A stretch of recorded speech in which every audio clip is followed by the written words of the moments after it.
Merci Christian, merci tout le monde et merci Christian surtout d'avoir organisé cette rencontre. Je pense que c'est une très bonne occasion pour se retrouver autour de certaines hypothèses communes qui animent aujourd'hui la recherche et ont animé la recherche du centre pendant un certain temps. Ce que je vais présenter maintenant, c'est le résultat d'une autre présentation que j'ai fait dans un congrès sur Fichte en Espagne, et qui est maintenant, je l'ai mis au propre sous la forme d'un article que je vais essayer de publier. C'est un travail sur une recherche que j'ai menée sur les discours à la nation allemande, sur le projet pédagogique de Fichte dans les discours à la nation allemande. Et donc, ça va être sur base de cette lecture que ma présentation va s'articuler. Mais quand je réfléchissais à ma présentation aujourd'hui, je pensais que c'était mieux d'essayer de rapprocher ce que j'avais travaillé avec Fichte aux problématiques actuelles du centre, actuelles, pas seulement actuelles, mais qui se travaillent depuis un certain temps. Et spécialement autour de la question de la construction discursive des identités politiques, que c'est un sujet que plusieurs d'entre nous, autour duquel plusieurs d'entre nous nous sommes intéressés, et ponctuellement aussi qui occupe une partie du travail de Marc et de Jacques actuellement. Donc pour essayer de rapprocher notre travail à ces problématiques communes de tous. Donc je ne vais pas lire l'article, mais je vais faire un commentaire général en mettant en rapport ces deux questions. Si on peut avoir une copie de l'article, ce serait super. Comment ? Si on peut avoir une copie de l'article, ce serait super. Après je vais faire circuler l'article en soi. Mais en tout cas, la question spécifiquement que je voulais poser dans cette présentation, c'est la question de penser qu'est-ce qu'ils peuvent apporter, qu'est-ce qu'ils peuvent contribuer les idéalistes allemands, ponctuellement, à la problématisation contemporaine du populisme, au problème contemporain de la construction discursive des identités collectives, la construction politique du peuple, pour le mettre dans un mot.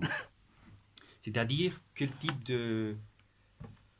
décalage épistémologique peuvent nous donner pour construire un savoir des processus de construction populaire, des processus sociaux de construction identitaire. Et donc, je vais partir d'un certain bilan, un bilan certainement incomplet, mais comme hypothèse, un certain bilan sur certaines approches contemporaines sur la question du populisme. On va dire un certain bilan sur, aujourd'hui on appelle la populismologie actuelle. J'ai vu ce mot l'autre jour, c'est attirant, sur la populismologie contemporaine, et justement par rapport à quoi le retour aux idéalistes pourrait apporter quelque chose. Et je vais prendre comme référence un peu arbitraire et complètement susceptible d'être discuté comme référence de ce qui serait aujourd'hui une synthèse de cette populismologie, une certaine une référence mainstream de ce qui pourrait être cet état actuel de ce problème. Je vais prendre justement comme point de référence le travail de Laclos et ponctuellement le texte sur la raison populiste, comme justement parce qu'il est mainstream, ça m'intéresse, parce qu'il donne une certaine référence d'un certain état de lieu, pas seulement dans la recherche académique, mais aussi dans des milieux militants et activistes, dans certaines théories nouvelles sur le populisme. Donc, si je prends comme référence ce texte, c'est parce qu'il me semble qu'il présente d'une certaine manière une certaine synthèse théorique, conceptuelle, qui a permis de cristalliser autour d'une certaine théorie une vision que je vais appeler constructiviste du peuple, si vous voulez, pour reprendre le vocabulaire qui nous est aussi plus proche. On pourrait même dire une théorie procédurale des identités et politiques, des identités populaires. Justement, si on veut dire quel est, à mon avis, le grand pas qui donne Laclos, mais parmi d'autres, c'est là que je dis Laclos pour nommer plus une constellation d'auteurs qui pensent, qu'avec ces différences, je crois qu'ils pensent autour d'une même question. Si le grand, à mon avis, progrès au niveau théorique qui a été fait, c'est de pouvoir synthétiser une certaine structure, un savoir d'une certaine structure discursive qui permet d'entendre le peuple au-delà de toute conception, si vous voulez, substantialiste du peuple, qui a une longue histoire dans la tradition politique et philosophique aussi, et aussi autant de s'écarter de ces conceptions substantialistes que de certaines idées sur les constructions des universalités politiques qui faisaient recours à une subjectivité sociale identique à soi-même, qui serait le porteur par excellence de cette nouvelle énonciation politique. C'est-à-dire, si vous voulez, pour le résumer dans un seul mot, et après pour déjà passer à Fichte, c'est le concept du peuple comme construction discursive qui permet de symboliser une non-identité radicale du social, c'est-à-dire une théorie du peuple, celle que je pense que Laclos est en train de décrire, comme qui ne fait pas reposer le peuple dans une énonciation qui pourrait se considérer pleinement identique à soi-même, mais sur fond d'une non-identité radicale que justement une symbolisation narrative signifiante vient prendre place comme construction politique. Et je pense que là, je crois qu'il faut reconnaître un certain progrès dans le fait de faire une synthèse théorique qui a pu, je pense, mettre en discussion beaucoup de sujets qui se sont agencés autour de ce texte et bien d'autres, j'insiste. Donc, j'avance un peu mon hypothèse en soulignant, si vous voulez, une première limite que, à mon avis, moi je trouve dans l'appareil épistémologique que Laclos met en place pour penser les processus populistes ou de construction du peuple. Et je prends pour ça, je me souviens qu'on est allé, Oscar était avec moi, on est allé écouter Chantal Mouffe, qui à mon avis a résumé, à mon avis, une manifestation de cette limite lorsqu'elle disait, on leur demandait encore une fois qu'est-ce que c'était pour elle le populisme, elle a dit ce n'est pas une idéologie politique, ce n'est pas une réalité sociale préétablie, mais une logique politique, une logique de la construction discursive. Et à mon avis, c'est ça où je pense qu'on peut penser en quoi les idéalistes vont venir ajouter quelque chose à cette épistémologie du peuple, on peut dire épistémologie de la construction politique. C'est que je crois que justement dans cette limitation à une logique structurale de la construction discursive des identités politiques, il nous faudrait ajouter un travail sur les conditions de possibilité pragmatique, c'est-à-dire dans des spatialités et des historicités situées de cette structuration discursive. Et c'est ça, à mon avis, c'est à partir de là, à mon avis, qu'on peut essayer de résoudre certains problèmes que les propres Laclos et Mouffe signalent comme des points aveugles dans leur théorie. Il dit même, parfois, Laclos utilise, je réalise aujourd'hui, le mot une certaine nébuleuse dans lequel il y aurait une certaine indétermination constitutive qui ne nous permettrait pas vraiment de saisir les distinctions entre un populisme autoritaire, un populisme démocratique, un populisme de caractère conservateur, un populisme d'émancipation, de libération. Donc je pense que ce travail avec ce que j'appelle les conditions pragmatiques de cet exercice discursif politique peut nous mener vers ce que moi j'appellerais pas seulement une logique du populisme, mais une perspective génétique du populisme, c'est-à-dire la manière dont une certaine structure de production, d'une symbolisation de la non-identité se concrétise dans des contextes particuliers. C'est ça, à mon avis, ce que pourrait apporter l'idéalisme, et je vais maintenant présenter pour donner mes raisons de pourquoi c'est ça la contribution qu'il peut faire Fichte et bien d'autres. Et c'est ce que j'essaye de faire avec Hegel. Je prépare une thèse doctorale sur Hegel, donc mon pari, c'est que chez Hegel, on peut aussi le faire.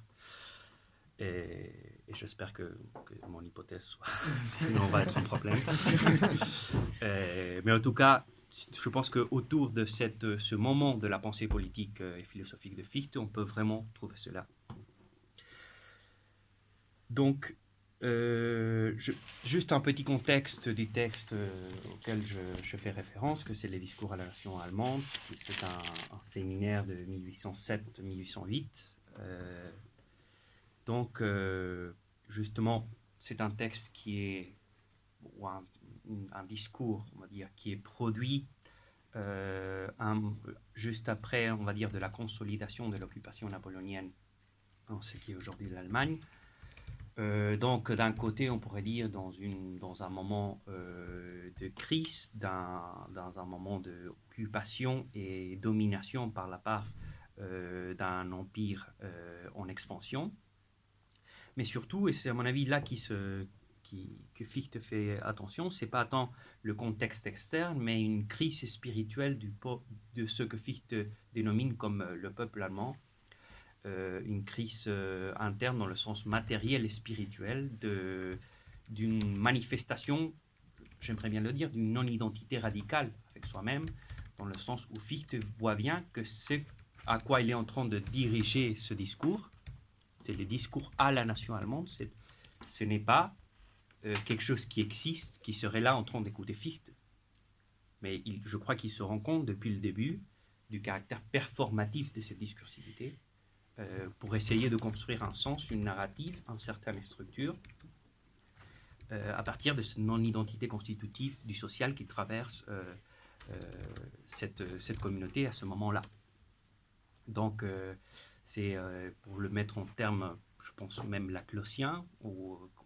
même, je pense que certains journalistes parleraient de ça maintenant, ce serait un moment populiste de germination à partir d'une crise identitaire face à laquelle justement il faut construire un processus de subjectivation politique. Donc face à cette crise, à cette hétérogénéité fondamentale du social que justement Fichte perçoit, il y a dans le même contexte de Fichte un certain tendance romantique, on peut après parler les auteurs concrets, qui viserait justement à une récupération d'une vertu perdue qui se manifeste dans cette crise fondamentale de l'identité.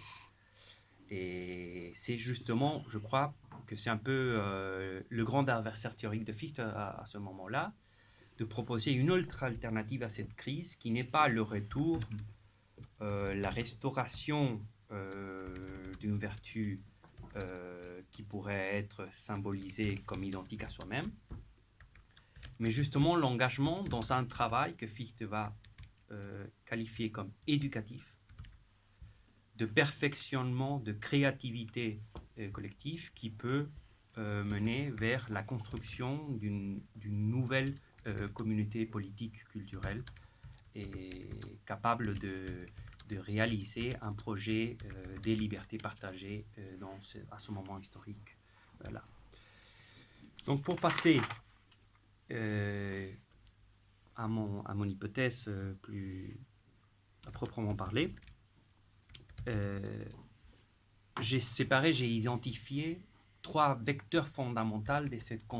trois conditions pragmatiques fondamentales qui permettent à Fichte d'envisager ce travail éducatif, ce travail performatif de co-construction collective d'une destinée nationale commune. J'avance déjà quelles sont ces trois conditions: imagination, religion et langue, comme trois opérations constitutives, ou comme trois lieux d'opération constitutive de cette production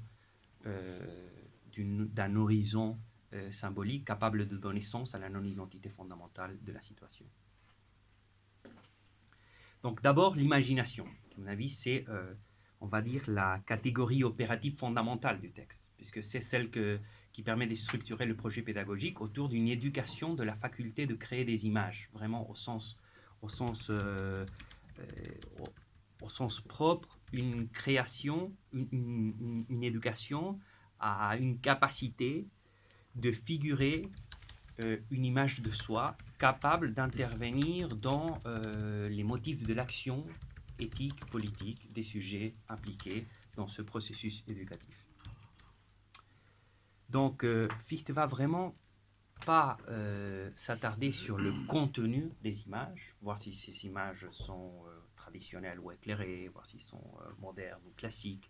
ce qui pourrait être le débat de l'époque. Mais non, ce qu'il va faire, c'est s'attarder sur le type d'opération qui est mise à chaque fois en question. Et le type d'opération, il est bien précis pour Fichte, c'est la préfiguration. La préfiguration, le Vorbild, on traduit des fois comme modèle, comme préfigure, c'est justement ce type d'opération qui rend compte de la non-identité constitutive du sujet, mais qui peut, à partir de cette non-identité, préfigurer une image de soi qui lui permet d'agir dans le monde. Et donc, pourquoi je pense que cela vient apporter au débat, aux approches populistes sur le populisme actuel, c'est parce que justement il est question de penser si ces images par lesquelles on construit un sens à partir du non-identique sont apposées, de quelle manière sont apposées, ou bien elles sont co-construites collectivement à travers d'un travail préfiguratif des sujets appliqués. C'est dans quelle manière cette opération se donne dans l'exercice partagé d'une préfiguration collective. C'est pour ça que, par exemple, la préfiguration, le Vorbild, s'oppose au Nachbild, qui serait justement ce qu'on pourrait appeler une clôture autoritaire de la non-identité, puisqu'il fixe une image qui serait, de quelque façon, une image définitive, une image qui viendrait clôturer le travail de figuration constante. Au contraire, ce qu'il propose Fichte, c'est l'infinité de la tâche de la préfiguration, parce qu'il n'y a aucune préfiguration définitive. C'est justement le pré, il faut le prendre pas comme simplement une anticipation, une figuration vraie qui serait en train d'arriver, mais essentiellement préfigurative dans le sens c'est une manifestation qui surgit d'une non-identité fondamentale qu'il faut de quelque façon combler, non pas avec une image définitive de soi, mais avec un travail permanent de figuration de soi. Et là, je crois qu'il y a un premier point dans lequel cette théorie de l'imagination, comme opération à la base d'une narrative, d'une symbolisation de la non-identité, serait intéressant pour penser ces approches contemporaines. Deuxième vecteur fondamental, à mon avis, qui joue un rôle très spécifique dans les discours, c'est le cas du religieux et de la religion. Si vous voulez, c'est un peu un cas appliqué de ce travail figuratif. Et là, il ne faut pas attendre à lire chez Fichte, ou il ne faut pas espérer à trouver ce qu'on pourrait dire une théologie politique du peuple, ou une théologie, même pas une théologie du processus de libération, parce que ce que Fichte s'intéresse, c'est justement aux enjeux pragmatiques du religieux au sein d'une société déterminée. C'est-à-dire comment est-ce que le religieux entame une activité avec la pulsion fondamentale qui s'exprime, qui se manifeste dans les sujets politiques, dans les sujets d'action politique. Et là, encore une fois, on a affaire à une critique de Fichte et à un certain discours religieux établi, qui postule justement, à la manière des Nachbild, d'une certaine façon, le religieux comme un champ de représentation d'un au-delà transcendant, qui permettrait justement de régler l'action par rapport à un salut ultramondain qui pourrait, dans lequel c'est encore une fois à mon avis la clôture de la non-identité à travers une image de l'ultramondain comme destin de salut ultime. Et justement, il y a à mon avis une terminologie très intéressante. On peut parler mardi de théologie de la domination. Et Fichte, je crois, même il donne un mot qui à mon avis fait plus de sens. Il nomme les églises comme des colonies du ciel dans la terre. Donc on a une espèce de théologie de la colonisation même qui serait en œuvre là, c'est-à-dire comme l'espace religieux comme une espèce de recrutement pour un au-delà suprasensible qui serait en train de nous attendre au-delà de nos contextes situationnels. Contre cette théologie de la colonisation, ce qui propose Fichte comme fonction pragmatique de l'éducation religieuse, parce qu'il s'agit encore de ça, d'une pédagogie nouvelle du religieux, c'est une pédagogie de l'affectation du sujet d'action par rapport à l'absolu, à la vie absolue qui se manifeste dans l'action politique. C'est-à-dire, au lieu de fixer une nouvelle représentation qui viendrait supplanter une plutôt plus démodée, on pourrait dire, il ne s'agit pas de substituer une théologie ou une autre, mais d'engager un nouveau rapport subjectif qui, à mon avis, rejoint cette idée, à mon avis, de apprendre à se laisser affecter par l'amour à l'absolu, par la vie absolue qui se manifeste dans chacun d'entre nous. C'est comme ça que Fichte le formule. Et donc, comme une certaine compétence affective à l'égard des motifs d'agir au sein d'une communauté qui construit une destination, une Bestimmung commune. Et pourquoi je pense que ça aussi, ça vient ajouter quelque chose qui n'est pas, justement, qui pourrait venir vraiment, je le pose en termes de venir compléter, venir enrichir un certain débat sur la construction du peuple. Pas seulement parce que chez Laclos et chez Mouffe, on trouve très peu de développement sur ce rapport entre religion et politique. Justement, il présente beaucoup de fois comme une contre-figure qu'on n'arrive pas à saisir comment pourrait être le rapport. Et justement, je crois que c'est quelque chose, surtout peut-être par le contexte latino-américain, quelque chose qu'il faut penser de manière, je dirais, presque urgente, ce rapport entre ce nouvel type de discours et une modalité nouvelle du religieux, dans le sens pragmatique, nouvelle dans le sens où le type d'action qu'elle implique. Mais aussi pour penser une certaine religiosité du politique qui est que, à mon avis, il faut considérer pour penser ce type de phénomène politique. Et c'est là que je crois que Fichte établit tout un travail sur l'intériorité des sujets impliqués qu'il faut incorporer pour saisir les conditions pragmatiques d'effectuation d'un processus de construction du peuple. Je crois que c'est tout un travail que dans cet espace vide qu'on a laissé du point de vue épistémologique, puisqu'on ce travail avec les convictions internes du sujet dans le cadre d'un processus politique, que ce soit un processus qui se présente émancipateur, libérateur, un processus de néoconservadurisme, un processus qu'on qualifie aujourd'hui de néofasciste. Quel est le type de travail avec l'intériorité des sujets? Je crois que c'est quelque chose qu'il faut aborder, qu'il faut travailler de manière, j'insiste, assez urgente, surtout pour saisir la spécificité des nouveaux discours religieux qui sont en train de se mettre en place un peu partout, mais dans les contextes duquel nous venons d'une manière assez singulière. Troisième et dernier vecteur, on pourrait trouver d'autres, c'est celui qui a à voir avec la question de la langue dans le projet pédagogique de Fichte. Et parce que justement, si vous voulez, comment est-ce que Fichte définit cet enracinement contextuel, situationnel de ce travail de construction discursive? C'est à partir de la définition d'un milieu linguistique et justement une nouvelle opération qui serait celle de une nouvelle pédagogie de la langue qui se met en place.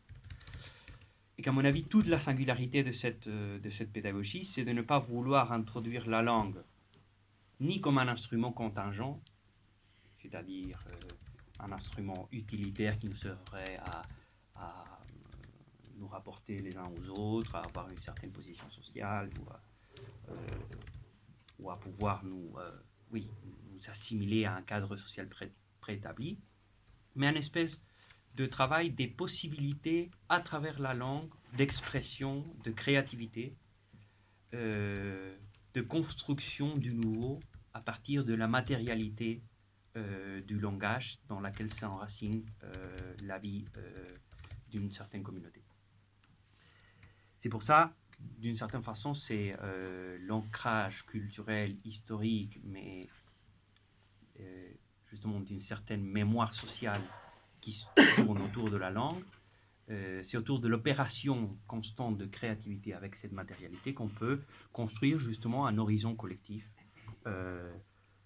nouveau et pour réaliser le principe de la liberté dans l'effectivité mondaine.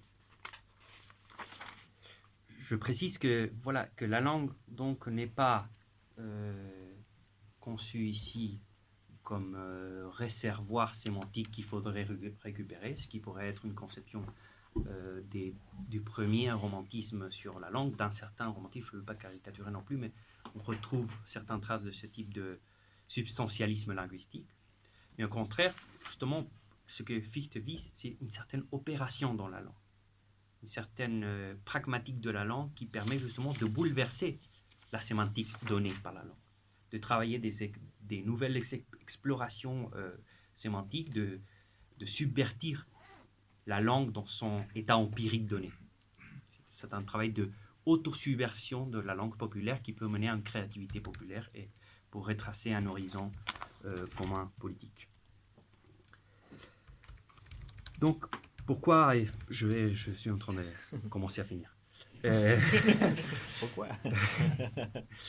Pourquoi je pense qu'en quoi cela vient, à mon avis, enrichir une certaine approche contemporaine du populisme, c'est parce qu'à une théorie structurelle du langage populiste, c'est-à-dire du discours populiste comme forme qui prend comme jeu des signifiants avec une non-identité fondamentale qui serait censée incarner, c'est ça, si vous voulez, une hypothèse fondamentale de Laclos, c'est la construction du peuple autour d'un signifiant qui pourrait se détacher de son contenu sémantique pour incarner, pas pour signifier, mais pour incarner la non-identité fondamentale de l'hétérogénéité sociale. Mais justement, comme Laclos, je crois qu'il se rend compte que c'est un cadre trop formel, trop idéal, il parle beaucoup de signifiants tendanciellement vides. C'est-à-dire qu'à mon avis, il a l'intuition de qu'il va y avoir toujours quelque chose qui va faire résistance à ce travail de élever un signifiant vide comme symbole du non-identique. Il va y avoir toujours un milieu sémiotique dans lequel ce travail avec les significations va devoir se produire. C'est pourquoi la théorie de Laclos ne devient pas ou ne devrait pas devenir un discursivisme dans lequel, dans tout contexte, on peut faire cette opération de signification qui nous permettrait de construire n'importe où et de la même manière une destination commune pour une certaine communauté. C'est parce qu'il faut tenir compte, à mon avis, pas des considérations formelles sur le langage qui sont, à mon avis, bien identifiées par Laclos, mais aussi des conditions pragmatiques dans un certain milieu linguistique qui porte la trace d'une historicité, d'une culture partagée, d'un certain nombre de conditions,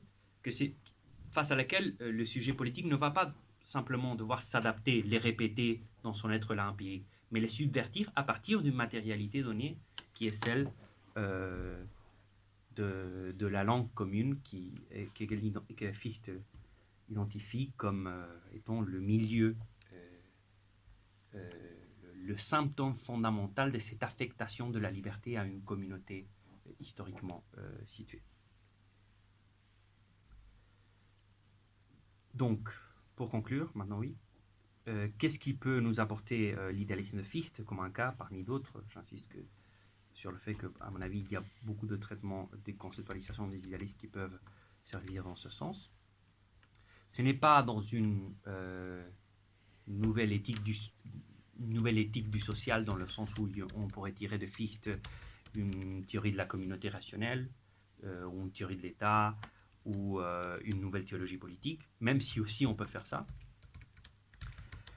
Mais ce qui peut nous ouvrir, c'est à mon avis une nouvelle dimension épistémologique capable de saisir les conditions pragmatiques situationnelles de la construction discursive et matérielle d'une destinée collective. Quand je dis discursif, je ne dis pas seulement verbal, je ne dis pas le discours comme quelque chose qui serait au-delà du matériel, mais vraiment une performance discursive matérielle de construction du politique. Ce qu'on aurait à gagner peut-être, c'est passer ce que je crois que c'est une logique du populisme, une logique de la construction du peuple, à une phénoménologie génétique du peuple, au sein de laquelle on ne va pas seulement saisir l'enchaînement discursif et structurel qui permettrait de symboliser la non-identité dans une narrative collective, mais qui pourrait nous éclairer aussi, et c'est ça le point le plus important, sur les devenirs pathologiques de ces narratifs, sur les troubles internes, sur la persistance des symptômes de la crise fondamentale, même une fois que celle-ci elle est symbolisée et dépassée d'une certaine façon dans une narrative, même dans une narrative d'émancipation. Je crois que cela pourrait nous aider à jeter un peu de lumière sur cette nébuleuse qui décrit Laclos dans quelques passages, à saisir ces distinctions qui séparent ou qui montrent les spécificités d'un discours d'un populisme autoritaire, d'un populisme démocratique, pas seulement, comme le fait Laclos, en mettant une structure formelle sur laquelle pourrait tomber ou l'un ou l'autre,